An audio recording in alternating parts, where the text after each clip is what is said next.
देखो कितनी ज्यादा मशरूम लगी हुई है।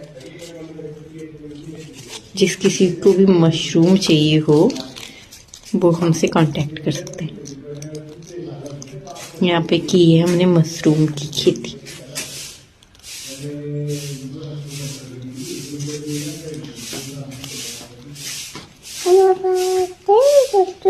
देखो मम्मा कितनी अच्छी मशरूम लगी है।